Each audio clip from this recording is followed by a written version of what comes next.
himself knows, I'm very happy to take those up and discuss them with him. That's brilliant.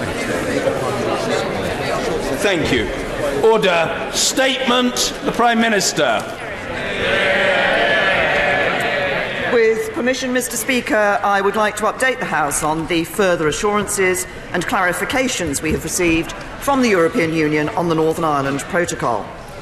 As a proud unionist, I share the concerns of members who want to ensure that in leaving the European Union we do not undermine the strength of our own union in the UK. That is why, when the EU tried to insist on a protocol that would carve out Northern Ireland from the rest of the UK's customs territory, I said no.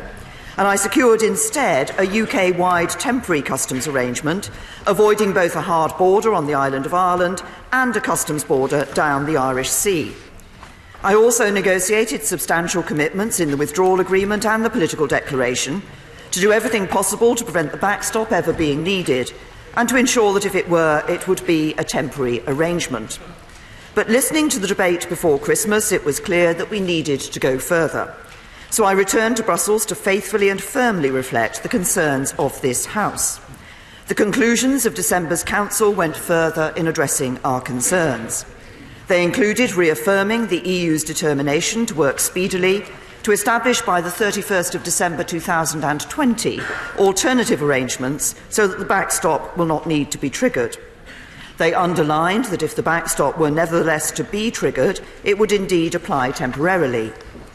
They committed that in such an event, the EU would use their best endeavours to continue to negotiate and conclude as soon as possible a subsequent agreement that would replace the backstop. And they gave a new assurance that negotiations on the future relationship could start immediately after the UK's withdrawal.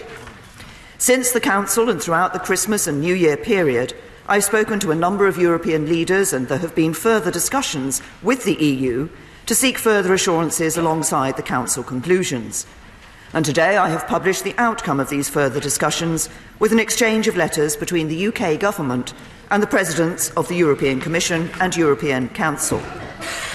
The letter from President Tusk confirms what I said in the House before Christmas, namely that the assurances in the European Council conclusions have legal standing in the EU. Mr. Speaker, my right honourable friend, the Attorney-General, has also written to me today, confirming that in the light of the joint response from the Presidents of the European Council and the Commission, these conclusions, quote, would have legal force in international law, and setting out his opinion, reinforced by today's letter, that the balance of risks favours the conclusion that it is unlikely that the EU will wish to rely on the implementation of the backstop provisions, and further that it is therefore his judgment that the current draft withdrawal agreement now represents the only politically practicable and available means of securing our exit from the European Union. Mr. Speaker, I know that some members would ideally like a unilateral exit mechanism or a hard time limit to the backstop. I've explained this to the EU and tested these points in negotiations, but the EU would not agree to this because they fear that such a provision could allow the UK to leave the backstop at any time without any other arrangements in place and require a hard border to be erected between Northern Ireland and Ireland. I have been very clear with them that this is not something we would ever countenance, that the UK is steadfast in its commitment to the Belfast Agreement and would never allow a return to a hard border. But it is not enough simply to say this. Both sides also need to take steps to avoid a hard border when the UK is outside of the EU. Failing to do so would place businesses on the island of Ireland in an impossible position, having to choose between costly new checks and procedures that would disrupt their supply chains or breaking the law. So we have the backstop as a last resort. But both the Taoiseach and I have said consistently that the best way to avoid a hard border is through the future relationship. That is the sustainable solution, and that neither of us want to use the backstop. So since the Council, we've been looking at commitments that would ensure we get our future relationship or alternative arrangements in place by the end of the implementation period, so that there will be no need to enter the backstop and no need for any fear that there will be a hard border. And that is why, in the first of the further assurances they've provided today, the EU has committed to begin exploratory talks on the detailed legal provisions of the future relationship as soon as this Parliament has approved the deal and the withdrawal agreement has been signed, and they have been explicit that this can happen immediately after this House votes through the agreement. If this House approved the deal tomorrow, it would give us almost 2 years to complete the next phase of the negotiations. And of course, we will have the option to extend the implementation period if further time were needed for either 1 or 2 years. It is my absolute conviction that we can turn the political declaration into legal text in that time, avoiding the need for the backstop altogether. The letters also make clear that these talks should give particular urgency to discussion of ideas, including the use of all available facilitative arrangements and technologies for replacing the backstop with permanent arrangements, and further, that those arrangements are not required to replicate the backstop provisions in any respect. So, contrary to the fears of some honourable members, the EU will not simply insist that the backstop is the only way to avoid a hard border. They have agreed to discuss technological solutions and any alternative means of delivering on this objective and to get on with this as a priority in the next phase of negotiations. Second, the EU has now committed to a fast-track process to bring our future trade deal into force once it has been agreed. If there is any delay in ratification, the Commission has now said they will recommend provisionally applying the relevant parts of the agreement so that we would not need to enter the backstop. Such a provisional application process saved 4 years on the EU-Korea deal, and it would prevent any delays in ratification by other EU member state parliaments from delaying our deal coming into force. Third, the EU has provided absolute clarity on the explicit linkage between the withdrawal agreement and the political declaration and made that link clear in the way the documents are presented.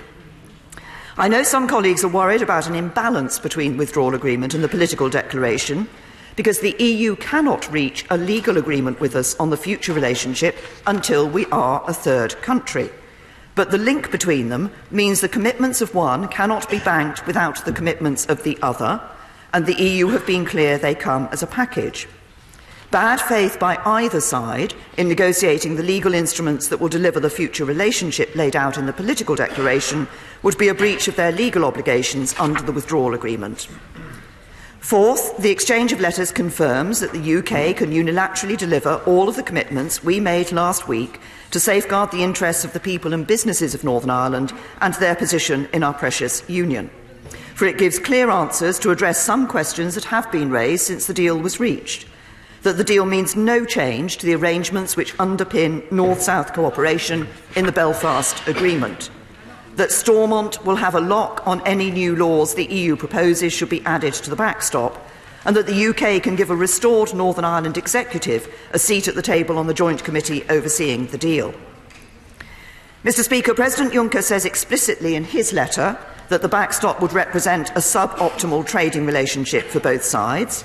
We've spoken at length about why we want to avoid the backstop, but it is not in the EU's interests either.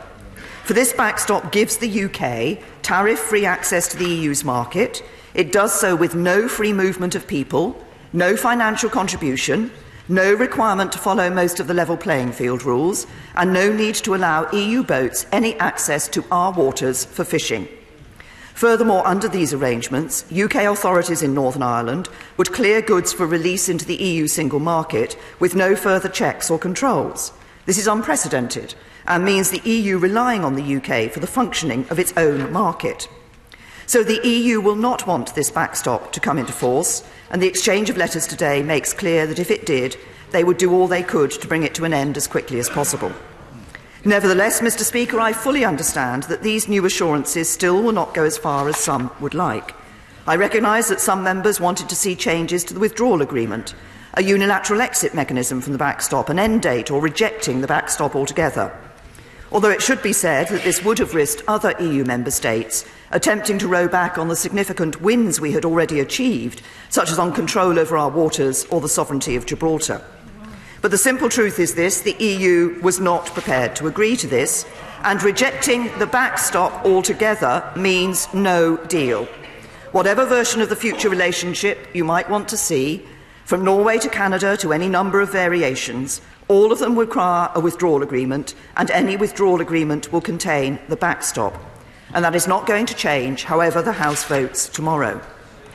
And to those who think we should reject this deal in favour of no deal because we cannot get every assurance we want, I ask, what would a no-deal Brexit do to strengthen the hand of those campaigning for Scottish independence, or indeed those demanding a border poll in Northern Ireland? Surely this is the real threat to our union. Mr. Speaker, with just 74 days until the 29th of March, the consequences of voting against this deal tomorrow are becoming ever clearer. With no deal, we would have no implementation period, no security partnership, no guarantees for UK citizens overseas, and no certainty for businesses and workers like those I met in Stoke this morning. And we would see changes to everyday life in Northern Ireland that would put the future of our union at risk. And if, rather than leaving with no deal, this House blocked Brexit, that would be a subversion of our democracy, saying to the people we were elected to serve that we were unwilling to do what they had instructed. So I say to members on all sides of this House, whatever you may have previously concluded, over these next 24 hours, give this deal a second look. No, it is not perfect, and yes, it is a compromise. But when the history books are written, people will look at the decision.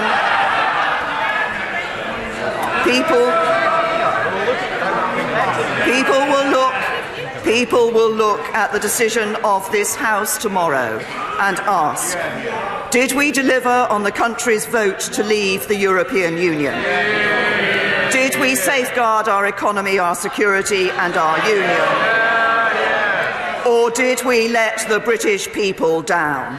I say we should deliver for the British people and get on with building a brighter future for our country by backing this deal tomorrow, and I commend this statement to the House. Thank you, Mr. Speaker. I would like to thank the Prime Minister for an advance copy of her statement. In December, the government shamefully pulled the meaningful vote on her deal, with a promise that the Prime Minister would secure legal assurances from the EU that the backstop would be temporary. The Leader of the House confirmed this, saying the Prime Minister is determined to get the legal reassurances that members want to see, while the Foreign Secretary told us the Prime Minister would find a way to win tomorrow's common vote by getting assurances with legal force that the Irish border backstop is only temporary. On receiving this letter today, to the Prime Minister from the President of the EU Commission and the Council, it must now be clear to all members across this House, yet again, the Prime Minister has completely and utterly failed to do that. Today's letter is nothing more than a repetition of exactly the same position that was pulled more than 1 month ago. It categorically does not give the legal assurances this House was promised and contains nothing but warm words and aspirations. Mr. Speaker, isn't it the case that absolutely nothing has changed from the Attorney General's letter of advice to the Cabinet?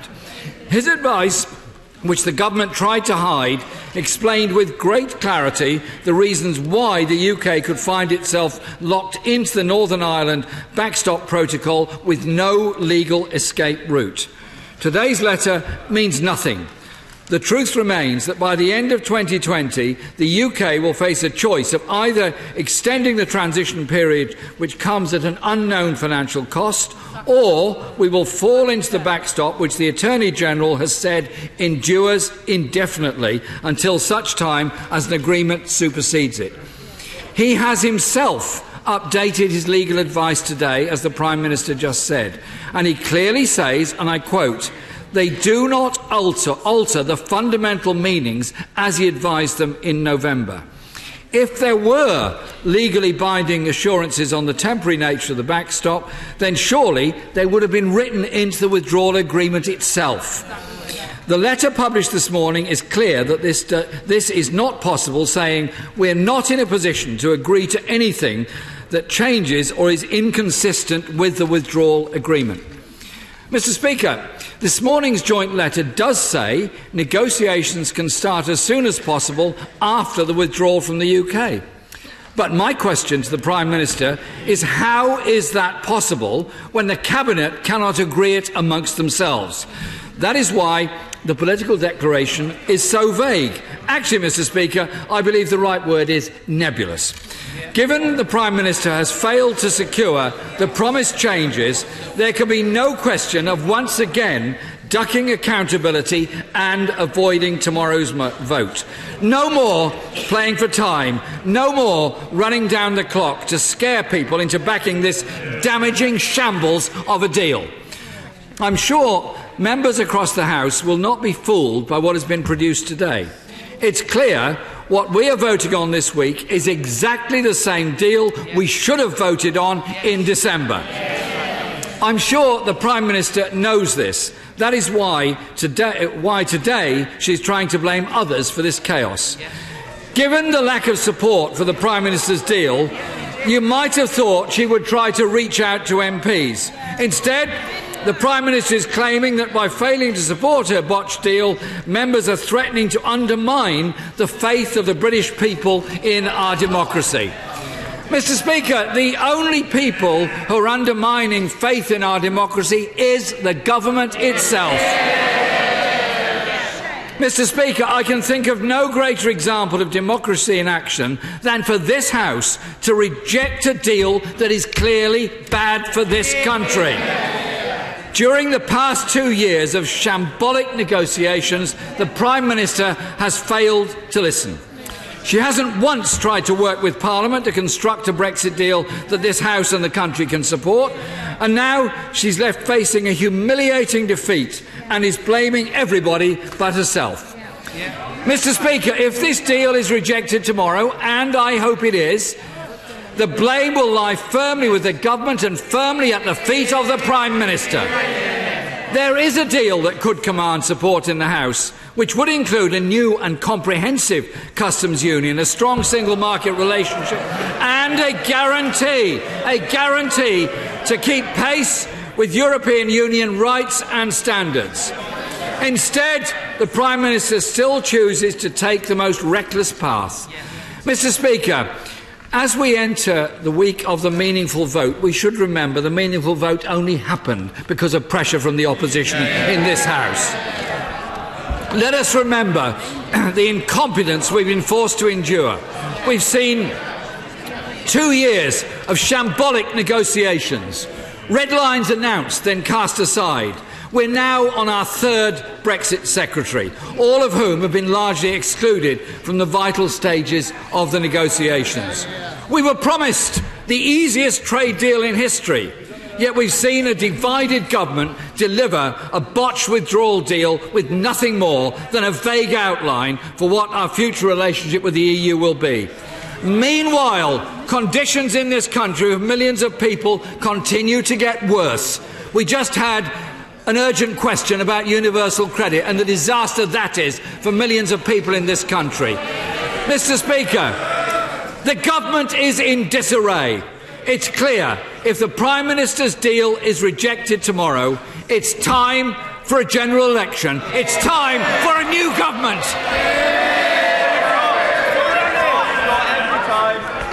Mr. Speaker, I'm not sure that there were many questions to me in the response that the right honourable gentleman gave, but let me respond to some of the points of fact that he referenced, some of which were perhaps not as correct as they might have been.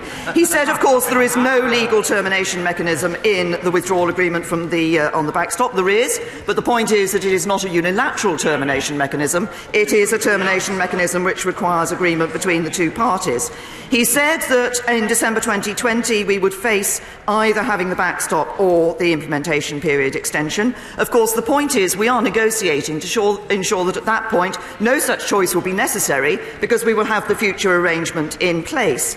He says that it's not possible to start the negotiations as soon as the withdrawal agreement, the meaningful vote has been held and agreement has been given to the withdrawal agreement and the political declaration. Indeed, Whitehall stands ready to start those negotiations. We have been looking at what, because we know the basis of those negotiations, it's in the political declaration, and everybody is ready to start those as soon as possible. He talked about at the end about universal credit. Can I just remind the right honourable gentleman that under this government 3.4 million more jobs have been created. That means all those people able to earn a regular wage to help support their families. And under universal credit, we see a system that is helping people to get into the workplace rather than leaving them living on benefits for nearly a decade, as happened under the last Labour government. And finally, he calls, as he does regularly, for a general election. And here I think we saw yesterday that the right honourable gentleman isn't thinking about the national interest, he is merely playing politics. Because yesterday, when asked whether there was a general election, he would actually campaign to leave the European Union. He refused to answer that question 5 times. We know where we stand. We're leaving the European Union, and this government will deliver it. Mr. Kenneth Clarke. Mr. Speaker, I congratulate the Prime Minister on getting rather further than I thought she would with the assurances and the letters that she's obtained. But I fear it will do no good, because she's up against two bodies of opinion. One are the hardline Brexiteers on this side and the Leader of the Opposition and his front bench, who think if they cause crisis and deadlock, it will result in leaving with no deal. And the others is a lot of hardline Remainers, largely on the backbenches of the Labour Party, who think if they cause chaos and deadlock, it will lead to a second referendum. One of them is wrong. But the problem is she's up against both of them. Does she accept that if we lift our eyes from the present chaos and look to what the country needs, beyond our leaving the EU if the House of Commons insists on doing that, we need a permanently open border in Ireland for treaty and security reasons, and we need a permanently open border for economic reasons across the Channel for our trade and investment?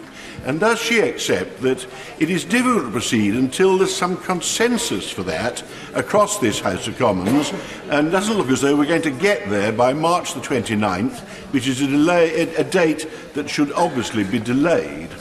Can I thank my right honourable and learned friend for his points and for his question. I don't believe that the date of the 29th of March should be delayed. I think my right honourable and learned friend sets out that there are those who want to see no deal and those who want to see a second referendum and potentially frustrate Brexit.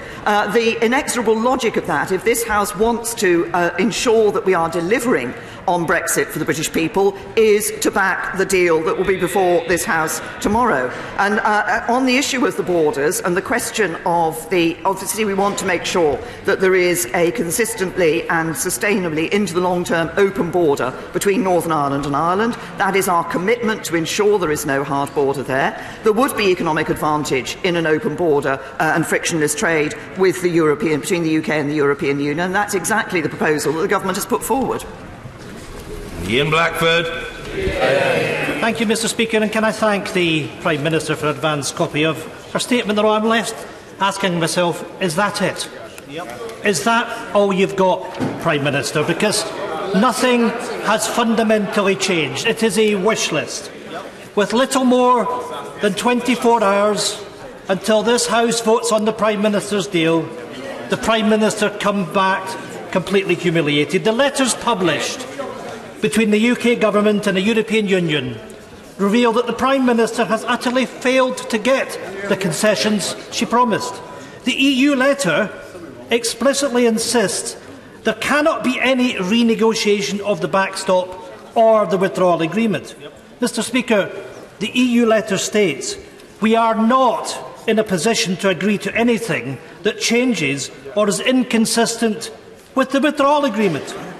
The Prime Minister is simply in fantasy land, presenting her statement as bringing changes when they are not. Mr. Speaker, this government must stop threatening no deal. It is time to face reality.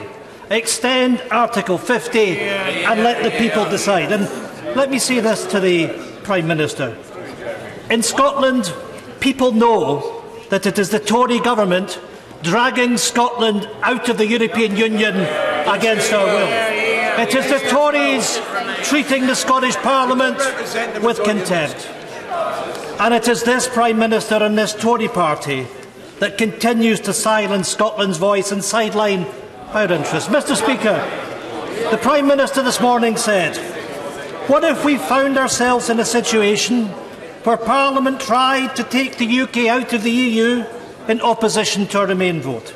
People's faith in the democratic processes and their politicians would suffer catastrophic harm. And yet, she is demanding precisely that in Scotland, taking Scotland out of the EU in opposition to an overwhelming Remain vote. To people in Scotland, the Prime Minister has made it clear that time and time again our voices are not to be listened to. The Prime Minister talks about respecting the results of referendums. The same Prime Minister who voted against Welsh devolution, who voted to wreck the Scottish devolution referendum as well. Mr. Speaker, this is a defining moment.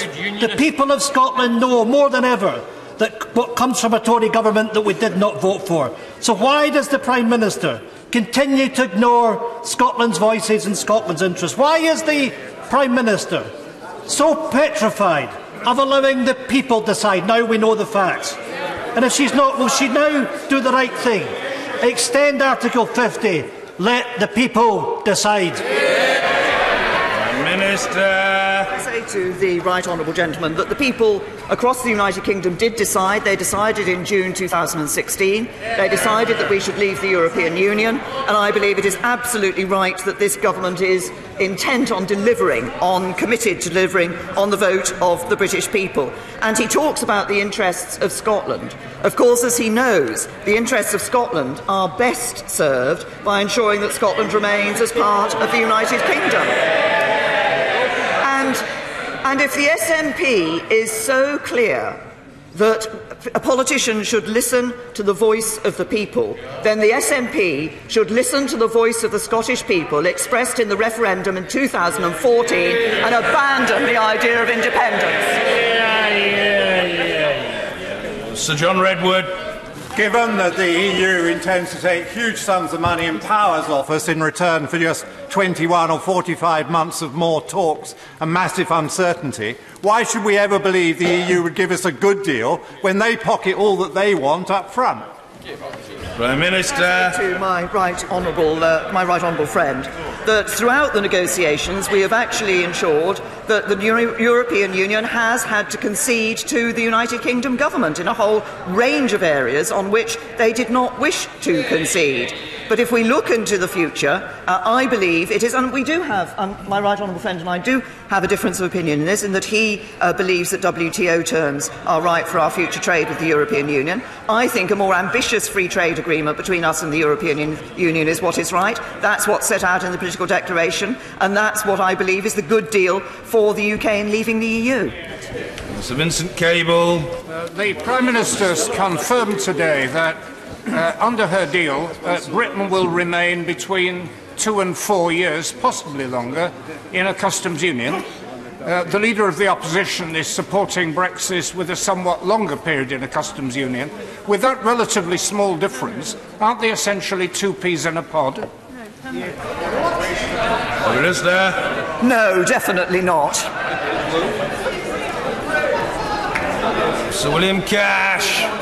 Will my right honourable friend confirm what she said at Stoke today, namely that she will never extend the date of our leaving beyond the 29th of March this year, and never, in any circumstances whatsoever, allow the repeal of the Withdrawal Act and the European Community Act 1972 under that Act. Prime Minister. To my honourable friend, I did indeed confirm that I believe it is our intent, is what the government is working for, is to leave the European Union on the 29th of March. There are those who may try to find ways to prevent that from happening.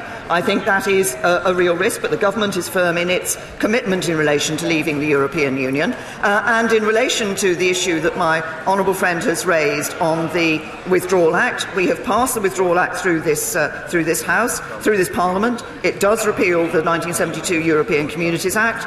Of course, for the period of the implementation period, it would be necessary within the WAB, as my honourable friend knows, to ensure that we are still able to maintain the rules that we need to operate by in order to abide by the negotiated agreement on the implementation period. But I can assure him it remains the commitment of this government to leave the European Union on the 29th of March. Ed Miliband. Mr. Speaker, I know the Prime Minister is totally sincere in her sense of duty to this country and in her belief in her deal. But I want to turn her attention to something she doesn't want to contemplate, which is defeat tomorrow night. And I say to her in the strongest terms that the tone and substance she strikes in the wake of that eventuality will define her legacy to this country. And I want to urge her not to succumb to this absurd argument this is a war between this House and the government, when this government is a servant of this House. And I want to urge her also, Mr. Speaker, to, if she loses tomorrow night, give this House an open and honest process where it can express its view, and she and the government then becomes the servant of this House in the negotiation. Prime Minister. The government is a servant of the people. We are assuring that we are delivering what the people want in relation to Brexit. Now, we've negotiated what I believe genuinely is a good deal for the United Kingdom, and that is why I will continue to encourage members of this House to support it. Owen Paterson. Speaker, it's absolutely clear the British government, the Irish government and the European Union always said there will be no hard border between Northern Ireland and the Republic. And today's border works perfectly satisfactorily with electronic means. It is extraordinary and exasperating that we are still stuck on the question of the backstop when the Prime Minister has met technical experts who know that existing techniques and processes could deliver smooth delivery of that border. What meetings have been held since she met those experts prior to pulling the vote in December? Minister. My honourable friend, it is exactly those sorts of technological solutions that we are committed to pursuing. As I have said to my right honourable friend when he brought a proposal to me, the proposal he brought to me did not fully address all of the issues in relation to the border between Northern Ireland and Ireland, but we are continuing to look and will look actively and with the European Union at the ways in which we could ensure that those alternative arrangements would deal with the issue that we're addressing. But can I also say to my right honourable friend, it is not the case that the European Union has said that there will be no hard border between Northern Ireland and Ireland. The no-deal plans published by the European Commission in December make clear there will be no flexibility on border checks in no deal, so the Irish government would be expected to apply EU checks in full. Mr. Nigel Dodds. Thank you, Mr. Speaker. To be fair to the EU, they have made it clear that there will be no changes to the withdrawal agreement, and there's nothing in these letters that is inconsistent with the withdrawal agreement. To be fair to the Attorney General, he says in his letter today that the letters do not alter the fundamental meanings of its provisions. So 5 weeks since the Prime Minister pulled the vote saying that there had to be legally binding assurance, will she admit that nothing has fundamentally changed? I mean, that's the reality. Let's not kid ourselves about that. And will she not recognise that in pulling the vote, she must have realised that there needed to be legally binding changes to the withdrawal agreement in order for it to have any chance of getting through this House? And even at this late stage, will she not accept that the problem with the backstop is that it effectively defines the future relationship for Northern Ireland, because if the whole of the UK is not aligned to a high degree for single market, purposes and we're in a customs union, Northern Ireland will be. Can I say to the right honourable gentleman that it's right that I took the views of this House. The overwhelming view of this House on the backstop was that people wanted to ensure that the backstop would not carry on indefinitely or be a permanent arrangement. The right honourable gentleman has just indicated he thinks that is what the case is for the backstop. What we have received from the European Union are those further assurances and the recognition that the European Council conclusion, in which some of those assurances are referred to, does have legal force in international law and effectively sits alongside the withdrawal agreement and the political declaration package, and would be part of any consideration on any challenge to that withdrawal agreement in relation to those particular issues. But I recognise that what I have brought back, as I said in my statement, is not what some members wanted from the European Union. But it is not the case that this has not gone further than when we were initially discussing the debate. There have been some further assurances from the European Union, but I accept that those are not the same level of assurance that some members of this House wished. Anna Soubry. Thank you very much, Mr. Speaker. Mr. Speaker, the Prime Minister is right when she says that she's a servant of the people. There are 2 million young people who weren't able to vote back in 2016, 2.5 years ago. I'm so sorry that honourable members seem to, on this side, be in some way dismissing those young people. They are the future of our country. The Treasury's own analysis shows that whichever way you cut it, Brexit's going to make our country poorer. Why shouldn't they have a right to a say in their future, given they will bear the brunt of Brexit? Why tomorrow, when the Prime Minister's deal fails, why can't it go back to the British people so that everybody, especially young people, can have their say on their future, their say on Brexit? Prime Minister. My right honourable friend has asked me questions in relation to putting a decision back to the British people in the past, as have other honourable and right honourable members of this House, and referred to a new generation of young people who weren't able to vote in the 2016 referendum. But this House, this Parliament, was very clear that this was a decision to be taken in that referendum, and that government would abide by the decision that was taken in that referendum. And 80% of the votes cast at the last general election were for parties that said they would respect the result of the referendum. That I believe we should respect the result of the referendum and ensure that we deliver leaving the European Union. Indeed, Mr. Speaker, we will find out tomorrow. Mr. Speaker, we will find out tomorrow evening whether the House is willing to support the Prime Minister's deal. But what is now clear is that the EU will not be able to offer her any further help, because as long as it continues to say we're not in a position to agree to anything that changes the withdrawal agreement, a number of her backbenchers will not be reassured. So while the Prime Minister will, for the next 26 hours at least, argue that we should back her deal, can I invite her today to commit, if she loses, to reach out across the House in order to try and find a way out of the crisis that is facing our country, that can command the support of Parliament, and that, if necessary, in order to do that, she should be willing to seek an extension to Article 50. Prime Minister. Can I say to the right honourable gentleman that, of course, the House will give its view tomorrow night. I will be continuing to encourage members of this House to vote for what I believe to be a good deal. He might have noticed, actually, I have been meeting with and hearing from members across across the House in relation to this particular issue. I continue to believe that this is a good deal because it delivers on the referendum, and it is crucial that this House delivers on the referendum, but it also does so in a way that protects people's jobs and security and gives certainty to businesses, and that's why I believe it's a good deal. Mr. Patrick McLaughlin. No one is ever going to get what they want fully out of negotiations. But the very simple fact that all the leaders of our major industries, including Rolls-Royce, Toyota, JLR, have said that this deal is the right deal for them to continue winning markets and employing people in this country. Isn't that one of the most important decisions we should take in mind in trying to protect jobs, manufacturing jobs, and our country's future? Well, my right honourable friend is absolutely right, but I would say to him it isn't just the leaders of manufacturing industry. He's absolutely right. They have made clear that this is a good deal and a deal that should be supported.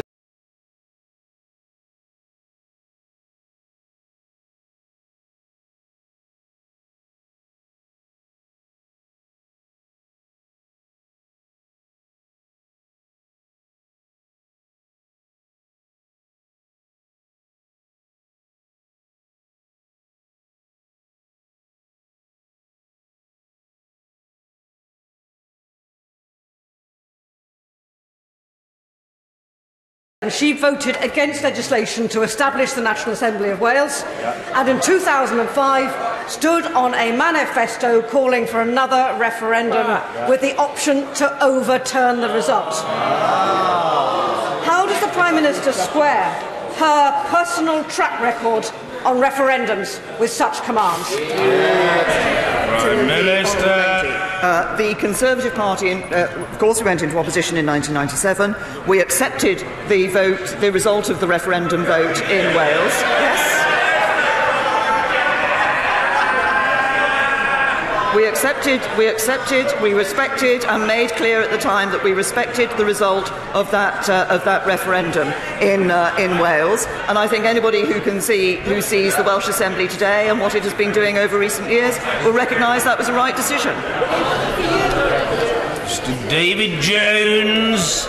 May I commend my right honourable friend for listening to the concerns of honourable members and for seeking to obtain further concessions and clarifications from the European Union. But is it not the case that the use of those words by Presidents Juncker and Tusk, that we are not in a position to agree to anything that changes or is inconsistent with the withdrawal agreement, simply serves to underline those concerns and make it all the more likely that honourable members will reject the withdrawal agreement tomorrow? Can I say to my right honourable friend that the concern that members had overwhelmingly raised was the issue of whether or not the backstop could continue indefinitely. The European Union, within the withdrawal agreement, in a number of ways, makes clear that the backstop can only be a temporary arrangement. They have given that further assurance in relation to this in Council conclusions, which have, as I say, a legal force in international law, and that has been confirmed here in the UK. So they have gone further than they did within the withdrawal agreement. But I've said to the House on many occasions, there is no deal with the European Union that does not involve a withdrawal agreement. There is no deal that does not involve having a backstop, as that commitment to the people of Northern Ireland that there will be no hard border between Northern Ireland and Ireland. Yvette Cooper. The Prime Minister said this morning that she called on everyone to move beyond division and come together. Does she not recognise that she has made the divisions worse and made it harder for people to come together by not consulting either Parliament or the public on her red lines or the negotiating objectives, and by ducking and delaying votes? Does she not recognise that brinkmanship is the worst possible way to make such big decisions for the future of our country? And will she tell the House now that she has not ruled out extending Article 50 if her plan is rejected tomorrow? I say to the right honourable lady, I have said on many occasions in this House, I have come regularly to this House and answered questions from honourable members about the position that the government has been taking on these particular matters, and I am clear, in fact it is in our legislation, that we should leave the European Union on the 29th of March this year. Sir Nicholas Soames. Mr. Speaker, will my right honourable friend the Prime Minister reconfirm to the House that whatever future trading relationship the United Kingdom wishes to have with the European Union, this withdrawal agreement is clearly absolutely necessary to securing it? Can I say that he is absolutely right. The point is there are two issues here. There's how we leave the European Union and what our future relationship is. And any trade agreement that we would need to wish to agree with the European Union will require us to have these details of the withdrawal agreement agreed. As I've said previously, any withdrawal agreement will include a backstop. Looking for a new young member. Mr. Barry Shearman. Thank you, Mr. Speaker. Mr. Speaker, can I ask the Prime Minister to go back to that very good question asked by her colleague, the Right Honourable Member for Rushcliffe, where he made a very intelligent plea for more time. This is one of the most important decisions that we will make, let alone this century, the last 100 years. Why should we rush it? It is complex. Her statement today shows how complex it is. We need more time. Why can't we have it?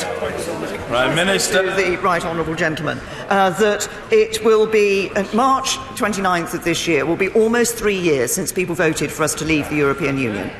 This House voted overwhelmingly to trigger Article 50 in the knowledge that Article 50 had a set time for the process and that meant we will be leaving on a particular date.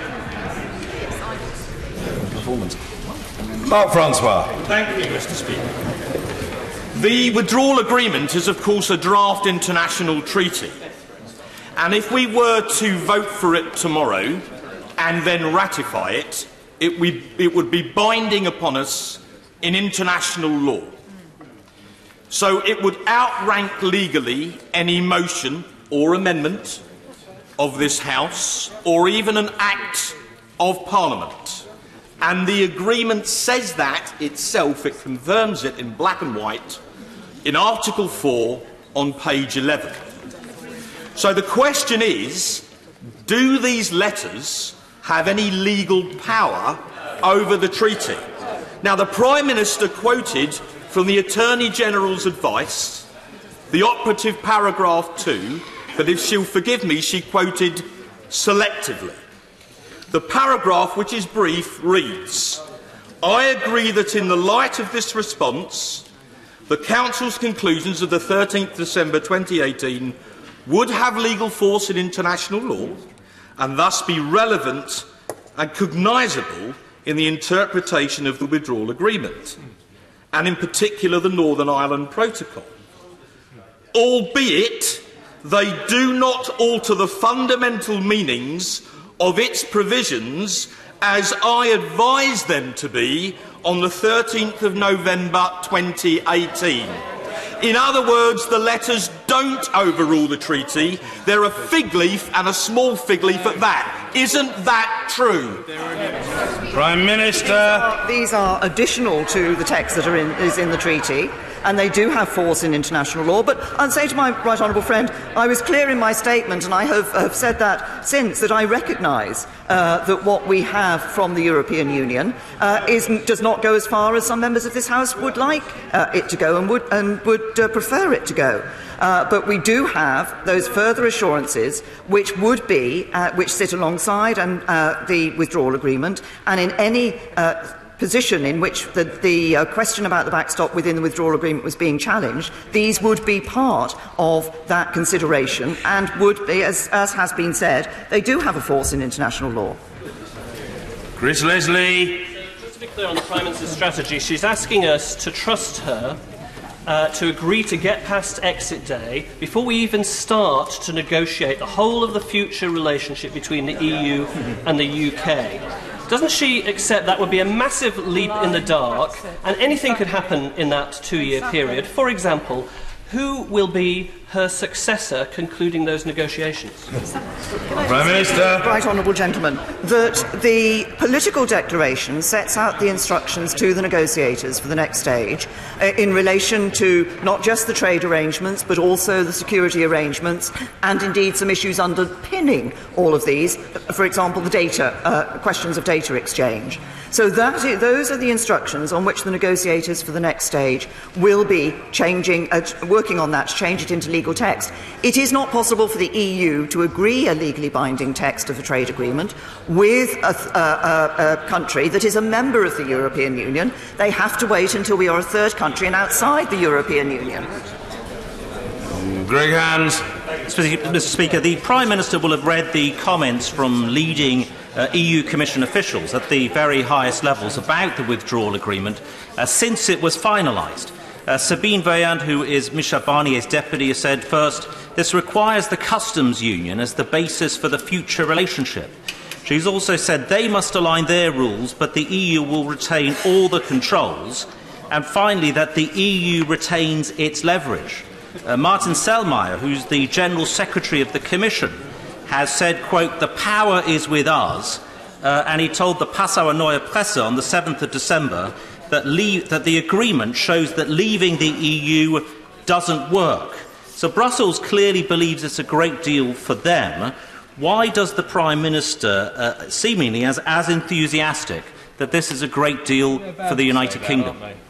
First of all, can I say to my right honourable friend that what is clear in the letters that we've received today from the European Union is that the issues that form... I know a number of members were concerned about the phraseology that was in the political declaration about the future relationship in relation to customs and the phraseology of building on the protocol, and therefore the assumption that what was in the protocol was effectively going to have to be taken forward into that future relationship. In fact, the letters we have received today make clear that that is not the case. And I say to my right honourable friend, he asks why I believe this is a good deal. I believe it's a good deal because it does, as I've said previously, it does deliver on the vote of the referendum, control of money, borders and laws, out of the CFP, out of the CAP, but it also, and enabling us to have an independent trade policy, but it also enables us to do that in a way that protects jobs and security and gives certainty to businesses. Yeah. Kate Hoey. Speaker, I genuinely respect the Prime Minister's willingness to come back time after time to talk to this Parliament and to the public about her deal, even if today she hasn't really brought anything very different back, if we're honest. But could I ask her to state very clearly, this Parliament voted to give the people the opportunity to decide whether to leave or not to leave, not for this Parliament to decide. Will she therefore categorically state that whatever happens tomorrow night and whatever happens in the next few weeks, we will be leaving on March the 29th because that's what the people voted for? Can I say to the right honourable lady, we will be leaving the European Union on March the 29th. I believe it is important that this Parliament delivers on the vote that people took in 2016. And indeed, as I've just said in response to one of her honourable friends, this Parliament voted to trigger Article 50 with that 2-year time frame that Article 50 had within it. But it is important, for the sake of our democracy, I believe, that we do deliver on the Brexit vote that took place in 2016. Mary Cray. Thank you, Mr. Speaker. In Wakefield on Saturday, Mr. Speaker, a man approached me to say that on the day the Prime Minister delayed the vote, his business lost a multi-million-pound contract, and as a result his order book was empty and the redundancies were now starting. So her delay has achieved nothing apart from the paradox of leaving her a little bit safer in her job, thanks to surviving a vote of no confidence, and my constituents quite a lot less safe in their jobs. So when her deal is voted down tomorrow, will she extend Article 50 and work across this House to give our constituents the option to vote again on what they now know is going to happen, which is continued uncertainty on the trading relationship between their businesses and the EU for at least the next 4 years? What business is absolutely clear that the certainty that they require is the certainty that will be given by agreeing this deal. Mr. Desmond Swain. To guarantee Brexit, she should prorogue Parliament until April. Tempting, isn't it?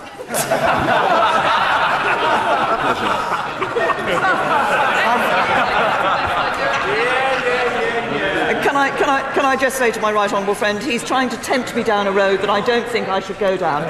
But were Parliament to prorogue until April, I would be denied the opportunity to be able to see my right honourable friend and answer his questions on a regular basis, and that would be very sad. George Howarth. I accept, Mr. Speaker, that the Prime Minister has tried her best. But doesn't she accept that everything she said today doesn't alter the fact that she has no majority in this Parliament, no authority in the country, and her government now serves no useful purpose? Can I say to the right honourable gentleman, that, yes, the government is getting on with what we believe is right in putting a deal to this Parliament to deliver on Brexit and deliver for the British people. But can I also say to him that this isn't the only thing this government has been involved in? I would hope that when he talks about what the government has been doing, he would recognise the importance of the long-term plan for the National Health Service and the significant investment in the National Health Service which this government has agreed and is going to put in. Jacob Rees-Mogg. Thank you, Mr. Speaker. In her statement, my right honourable friend points out that the EU will not agree to an end date to the backstop or a unilateral exit mechanism. The concern that the European Union has about those two options are, as I said in my statement, that somehow the United Kingdom would try to engineer a situation